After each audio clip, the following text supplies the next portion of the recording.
KS Prasad గారు. మాజీ MP Vijayasai Reddy గారు. ఆయన వైఎస్ఆర్‌సీపీ నుంచి బయటకొచ్చారు. అయితే కొంతకాలం నుంచి సైలెంట్‌గా ఉన్న విజయసాయిరెడ్డి ఇప్పుడు నేను యాక్టివ్ పాలిటిక్స్‌లోకి వస్తాను అని చెప్పడం జరుగుతుంది. పవన్ కళ్యాణ్ నాకు 20 ఏళ్ల నుంచి పవన్ కళ్యాణ్ గారు తెలుసు అంటున్నారు. యాక్టివ్ పాలిటిక్స్ అంటున్నారు. అంటే ఏ పార్టీలోకి వెళ్ళే అవకాశం ఉంది? మళ్ళీ వైఎస్ఆర్‌సీపీకి వెళ్ళే అవకాశం ఉందా? లేకపోతే టీడీపీకి వెళ్ళే అవకాశం ఉందా? ఏంటి పరిస్థితి? ఆయన భవిష్యత్తు ఏంటి? ఒకసారి పవన్ కళ్యాణ్ గారి గురించి జగన్మోహన్ రెడ్డి గారు డైలాగ్ ఏసారు జ్ఞాపకం కౌన్సిలర్‌కి ఎక్కువ, నాయకుడికి ఎమ్మెల్యేకి తక్కువ అని. అది సేమ్ టు సేమ్ విజయసాయి రెడ్డికి వర్తిస్తది. ఎవడికి ఉపయోగం? ఎవడికి ఉపయోగం ఇతని వలన? ఫస్ట్ ఆఫ్ ఆల్ బాలినేని ఒకడు, ఈయనొకడు. సొంత నియోజకవర్గంలో గెలలేని, దమ్ము లేని నాయకులు. పట్టుమని నెల్లూరు రోడ్డుని, నెల్లూరు రెడ్లు కథలని చెప్తారు కదా! ఏది? ప్రస్థానాలు లేవు వీళ్ళవి. ఇటు తిరిగి, అటు తిరిగి బట్టి నాకు పవన్ కళ్యాణ్ ఫ్రెండ్ అంటే పోతావా జనసేనకి? నీ కళ్ళ ముందే ఉన్నాడు బాలినేని చుట్టపోడు. అన్ని రకాలుగా ఉండి కూడా అంటే అలిగినా అందరికన్నా ముందే ప్రయారిటీ ఇచ్చి లోపలికి వెళ్ళి దిక్కు దివాలేదు. వాళ్ళు ఎన్నో వరుసలో కూర్చోబెడతారో చూసుకోమనండి. ఈయన కూడా ఇంత ప్రొఫెషనల్ అయ్యి ఉండి ఏమో పెట్టుకుపోతాడు. ఫస్ట్ ఇంట్లో ఫ్యామిలీని కన్విన్స్ చేసుకోండి రాజకీయ అరంగేట్రం కోసం. అంటే బాలినేనికి ఏమి ఇంపార్టెన్స్ లేదా ఇప్పుడు వాళ్ళ జనసేనలో? కాడ ఇంపాల్స్ ఉంది. మూడో వరుసలో, నాలుగో వరుసలో అలో లక్ష్మణ్ కూర్చొని ఎడుతున్నాడు. అంటే ఏంటి నెక్స్ట్ ఏంటి స్టెప్ ఏ విధంగా ఉండే అవకాశం ఉంది? ఏముంటుంది యాక్టివ్ పాలిటిక్స్ అంటున్నాడు. ఏ పార్టీలో అసలు యాక్టివ్ చేరనంటున్నాడు. పాలిటిక్స్లో ఏమి యాక్టివ్ ఉన్నాడు? హ్మ్. జగన్మోహన్ రెడ్డి ధర్మం అని ఆ పార్లమెంట్లో ఏదో రాజకీయ చతురత ప్రదర్శిస్తావేమో అనుకుంటే ఎంతసేపు వాళ్ళ సుజనా చౌదరి సీఎం రమేష్ లాగా బీజేపీ లేకపోతే మన జీవితం లేదు, బీజేపీతో పొత్తు లేకపోతే బతకం ఎవడెక్కోవాలి ఆయనకి? ఓ పక్కనేమో కోటరీ అంటావు. నువ్వే కదా కోటరీ. ఆయన నమ్మింది ఎవరిని? సజ్జల్ని, నిన్ను, సుబ్బారెడ్డి గారిని. వీళ్ళే కదా నమ్మింది. అందులో కోటరీని నమ్మకం నీకు ధనంజయ రెడ్డితో పడదు, కృష్ణమోహన్ రెడ్డితో పడదు, ఎవరితోనే పడకపోతే ఎవడ కుదిరిస్తావు నువ్వు వెళ్ళి? ఎవరితో తగ్గులాడుతావు? నాకు అర్థం కాదు. నువ్వు ప్రొఫెషనల్వే వీళ్ళకి జంబాంబ అయిపోయింది, శ్రీలంక అయిపోయింది, తొక్క అయిపోయింది, తోటకూర అయిపోయిందంటే 2 బడ్జెట్లు ప్రవేశపెట్టారు. ఓ డెమాన్స్ట్రేషన్ ఇవ్వలేవు బొగ్గన రాజేంద్ర పాటు పార్లగానే. నీకు నేను సబ్ జూనియర్ నేనే ఇస్తున్నాను. ఒక ప్రజెంటేషన్ ఇవ్వలేవా? ఏంటి రాజకీయ రాష్ట్ర ఆర్థిక పరిస్థితి ఇష్టం మాడుతున్నారు? ఇక్కడ రిటైర్ అయిపోయిన వాళ్ళందరూ ఈ జేడీ లక్ష్మణ వాళ్ళందరూ ప్రవచనాలు చెప్పుకుని తిరుగుతున్నారు కదా! అంటే కేఎస్ ప్రసాద్ గారు ఇప్పుడు విజయసాయిరెడ్డి గారు లాంటి వాళ్ళు వాళ్ళకి లాభం చేసుకోకపోయినా ఏటి లాభం వైఎస్ఆర్‌సీపీకి చేసుకోలేదు. వైఎస్ఆర్‌సీపీకి ఏ అల్లుడితో నష్టం లెక్కర్ చేకూర్చే స్కామ్ అవకాశం అలా ఉంటుంది కదా! కదండి. లెక్కర్ స్కామ్‌లో అల్లుడితో రాజకీయాలు చేయించింది ఎవరు? హ్మ్. ఆ దిక్కుమాల లెక్కర్ స్కామ్‌లో ఇరుక్కుందెవడు? విజయసాయిరెడ్డి అల్లుడే అంటే కదా నేను నేనా? అడుగుతుంది యాక్టివ్ పాలిటిక్స్‌లో ఉండడం ఏంటి ద్వారా యాక్టివ్? వాళ్ళకి లాభం లేకపోయినా కూడా వైఎస్ఆర్‌సీపీకి నష్టం చేకూర్చే అవకాశం ఎక్కువ. డ్యామేజ్ ఎక్కువ చేయగలరు కదా వీళ్ళు. సార్ ఒకటి మీరు చెప్తున్నాను వీళ్ళు ప్రత్యక్ష రాజకీయాల్లో రాజకీయ నాయకులని ఉంటారు కొంతమంది. హ్మ్. అలాంటి వాళ్ళు ఎవరైనా డ్యామేజ్ చేస్తారంటే మీరు నేను అనుకోవచ్చు. ఉదాహరణకు మేకపేటోళ్ళు, ఇలాంటి వాళ్ళు ఇప్పుడు బొత్స సత్యనారాయణ గారు ఉత్తరాంధ్రలోను ఇలాంటి వాళ్ళు ఒక ఫ్యామిలీ లెగసీస్‌తో ఉన్నోళ్ళు. లేదా నేదురుమల్లి గారి ఫ్యామిలీ ఇలాంటివి చెప్తున్నాను. ఎగ్జాంపుల్ మీకు చెప్తున్నా. వీళ్ళ వలన నియోజకవర్గంలో ప్యారలల్‌గా ఒక సెకండ్ స్టెంట్ లీడర్స్ డెవలప్ అవుతున్నారు. ఎమర్జీ అవుతారు ఈళ్ళు. ఎవరండి ఈళ్ళు? ఎవరీళ్ళు?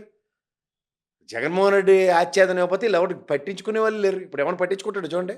అలా సిట్టోళ్ళు పిలిచి 4 సార్లు ఒకసారి లిక్కర్ స్కామ్‌లు ఏమైనా ఉంటే ఇంకో 4 కొత్త పేర్లు చెప్పి చాడీలు చెప్పేసి వెళ్ళిపోతే చాడీలు చెప్పుకొని ఆ చుట్టూ తిరుగుతుండు. ఇది ఒరిజినల్ ఔన్నత్యం.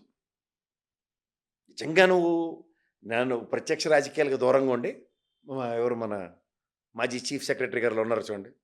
ప్రవచనాలు చెప్తూ ఉంటారు బ్రహ్మాండంగా. అలాగే నువ్వు ఇవాళ ప్రెజెంటేషన్ ఇచ్చావు చార్ట్ అకౌంటెంట్‌గా కంపారిటివ్ స్టేట్మెంట్స్‌లో బడ్జెట్‌లన్నీ 14 నుంచి 19, 19 నుంచి 24 దాకా ప్రతి దాంట్లోంచి అవుట్‌ఫ్లోలు, ఇన్‌ఫ్లోలు ఏటి సంపద సృష్టిస్తామని చంద్రబాబు చెప్పడం కాదు. ఇది సంపద సృష్టించే మార్గం. 20 బట్టి నువ్వు నాకు ఫ్రెండ్ వేరే నేను ఈ రాజకీయ పార్టీ పట్ల ఎందుకు ఈల్డ్ అవ్వలేదు? నీకన్నా నీతో పాటు ప్యారలల్‌గా పెట్టిన జగన్మోహన్ రెడ్డి పార్టీకి ఎందుకు ఈల్డ్ అయ్యానంటే ఇతని నేపథ్యం ఇది. ఇలాంటివేవో చెప్తే వాడు వింటాడు. అరే! ఈయనకి ఎన్ని రీడింగ్స్ ఉన్నాయి, ఎంత ప్రాస్పెక్ట్ ఉందని. ఏటి లేకుండా అంటే ఎ అజెండా ఏంటి? అంటే విజయసాయిరెడ్డిది. ఏమీ అంటే లేదు. ఎవరైనా కోవర్ట్ అయితను? ఎవడికి కోర్టు?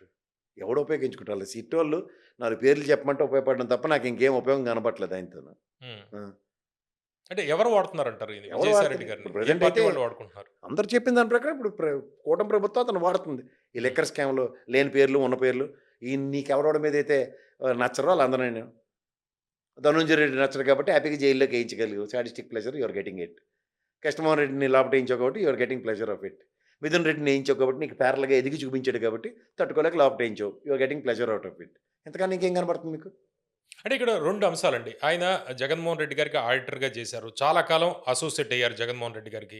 పార్టీలోంచి బయటకొచ్చారు. ఇప్పుడు చెప్తుంది నేను మళ్ళీ యాక్టివ్ పాలిటిక్స్‌లో యాక్టివ్‌గా ఉంటాను నేనైతే అని ఒకటే చెప్తాను. చెబుతున్నారు. ఓ చార్ట్ అంటే ఏంటి అకౌంటెంట్‌గా డ్యామేజ్ చేయడానికి ఏమన్నా జగన్మోహన్ రెడ్డికి ఓ చార్ట్ అకౌంటెంట్‌గా మీరు అందించిన సేవల వల్లే అతనికి కష్టాలొచ్చాయని కూడా చెప్తా.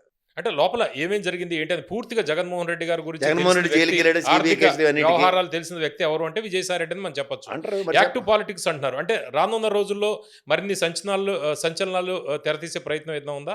ఏం సాడీలు చెప్పడం తప్ప నాకు తెలిసి అతను రాజకీయ క్షేత్రంలో నా నియోజకవర్గం ఇది, నేను ఎమ్మెల్యేకి పనికొస్తాను లేదా ఎంపీకి పనికొస్తాను అన్నది అతని దగ్గర లేదు బ్యాక్గ్రౌండ్. అవకాశం ఇచ్చిన జగన్మోహన్ రెడ్డి అయితే నేను ఓడిపోతాను, నా సామర్థ్యం లేదు, నా వల్ల కాదని ముందే బేదరపులు అడిచినాడు. ఇది ట్రాక్ రికార్డు. ఇంకేమైనా కొత్త ఉంటే చెప్పండి. లోపల ఉన్న వాళ్ళ మీద పడి ఆడడం తప్ప ఇంకోటి లేదు. సజ్జల రామకృష్ణారెడ్డి గారు ఉన్నారు, పిలుస్తున్నాడు జగన్మోహన్ రెడ్డి, ఈ పని చేయంటే చేస్తున్నాడు. పవర్ సెంటర్ ఏంటి? మా టీడీ జనార్దన్ గారు ఉంటారు తెలుగుదేశంలో, ఈజ్ ట్రబుల్ షూటర్ అక్కడ పార్టీలో. చంద్రబాబు నాయుడు గారి దగ్గరికి వెళ్ళకుండా ఫస్ట్ బ్యారికేడ్ ఆయనే. మరి ఆయన కొంచెం ఎందుకు మాట్లాడరు? అంటే ఏదైనా పార్టీలో చేరే అవకాశం ఏదైనా కనిపిస్తుందా మీకు? ఎవరికి ఉపయోగం అంటారు? ఉమ్. వ్యాలిన్ చేయనాడు, ఎవరికి ఉపయోగం? ఆ దామచర్ల అయినా క్షమాపేక్షలు ఇవ్వడా నియోజకవర్గంలో?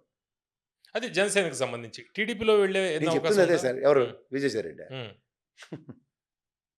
ఆ తారకరత్న గారు చనిపోయినప్పుడు జరిగింది ఉపద్రవం ఆ రోజు ఇప్పటికి నెత్తి కలిశారు చుట్టుకు కదా. వచ్చింది. చుట్టపొల్లైన పాపానికి ఆ పెద్దరికం కూడా చిన్నగా నిలబెట్టుకోలేపాడు. అన్నీ కనబడుతున్నాయి సార్, ఎందుకు అనవసరంగా? సార్ వీళ్ళకి రాజకీయ క్షేత్రంలో పనికిరాని వాళ్ళందరికీ లైమ్ లైట్లు ఇవ్వాలి. కేసు ప్రసాద్ క్లియర్గా మీరు చెప్పండి. అంటే జనసేనలోకి వెళ్ళే అవకాశం ఉందా? అంటే అంటే 20 వాళ్ళు ఎలా తీసుకుంటారో, ఎలా స్వీకరిస్తారో, వాళ్ళ పరిస్థితి ఏంటి అనేది పక్కకు పెడితే నెక్స్ట్ భవిష్యత్తు ఎలా కనిపిస్తుంది? ఏ పార్టీలో ఈయన మనం కండువా వేసుకునే అవకాశం కనిపిస్తుంది? ఇప్పుడు ధృతరాష్ట్రుడికి కళ్ళు లేవని తెలిసి గాంధారికి ఇచ్చి పెళ్లి చేశారు. ఆవిడ నేను పాతివ్రత్యం చాటుకుంటానని చెప్పి కళ్ళకి గంతలు కట్టు కూర్చుంది. ఒరిజినల్గా గాంధారికి కళ్ళు ఉన్నాయి లేవా? ఉన్నాయి కదా. ఉండి నేను చూడనంటే ఏడు చేయాలి. అలాగా తాటి మనిషి పక్కన బయలుదేరి వెళ్తే ఏడు చేసుకుంటాడు, పక్కన బెచ్చేట కూడా ఆడుకునేవట్లేదు. అవతల జనసేనలో ఆడుకునేవట్లేదు, తెలుగుదేశం ఆడుకునేవట్లేదు. ఇప్పుడు ఎవరిని ఉద్ధరించడానికి ఎక్కడ ఏ నెత్తికి వెళ్ళిపోతారు అక్కడికి? సగం మంది ఆ నెల్లూరు చేపల కథ అందరికీ తెలిసిందే. ఈ బొట్టలోంచి ఎలక్షన్ ముందు ఈ బొట్టలోకి ఎగురుతాయి. ఉమ్. ఇప్పుడు నువ్వు ముందే బూత్ ఎలాంటి ముప్పు ఎగిరి ఎక్కడ నెత్తికొస్తావు? అక్కడ ఉన్న ఎగ్జిస్టింగ్ రెడ్లు తప్ప అవన్నీ కన్సిడర్ చేయరు. అక్కడికి సోమిరెడ్డిని కూడా కన్సిడర్ చేసేసారు అక్కడ. అంటే ఏ పార్టీలో జరగకుండా ఇలా బయట ఉండి ప్రెస్ మీట్లు పెట్టి మాట్లాడుతుంటారు అంతేనా? అదే ఇప్పుడు పురాణ కాలక్షేపం పోసుకోలు గబ్బులు చెప్పుకుంటూ కాలక్షేపం చేసే వాళ్ళు ఉంటారు చూడండి, ఆ బ్యాచ్ కింద మిగులుతాడు లాస్ట్కి. ఎవరికి డ్యామేజ్ చేయడానికి ఇది? ఎవరికి డ్యామేజ్ అవుతుంది? నీ వల్ల ఒకటి అనా పైసా ఉపయోగం ఉంటే ఇంకోటికి డ్యామేజ్ అవ్వడానికో ఉపయోగపడడానికో. నేను చెప్తుంది అదే సార్, ఆయన ఎబిలిటీ క్యాపబిలిటీ చూపించుకోవాలంటే ఫస్ట్ ప్రజెంటేషన్ స్టార్ట్ చేయాలి బడ్జెట్ల మీద. నెక్స్ట్ రాష్ట్ర ఆర్థిక పరిస్థితి మీద వచ్చి ఒక చాడకుండా ప్రొఫెషనల్గా మాట్లాడుతున్నాడు రాని మాలాటోళ్ళందరికీ ఇలా కళ్ళంటి రక్త కన్నీరు వస్తుంది. ఉమ్. గురుగారు మాట్లాడుతున్నారు శబాస్ శబాస్ అని. అవి ఉపయోగపడతాయి. అప్పుడు సమాజంలో మాట్లాడడానికి మాలాటోళ్ళకి బేస్లు క్రియేట్ అవుతుంది. ఎందుకంటే లోపల ఇన్హెరెంట్ ఇన్ఫర్మేషన్ తీసుకోవడానికి వాళ్ళ దగ్గర ఉన్నంత అడ్వాంటేజ్ ఇంకెవరికి ఉండదు కదా.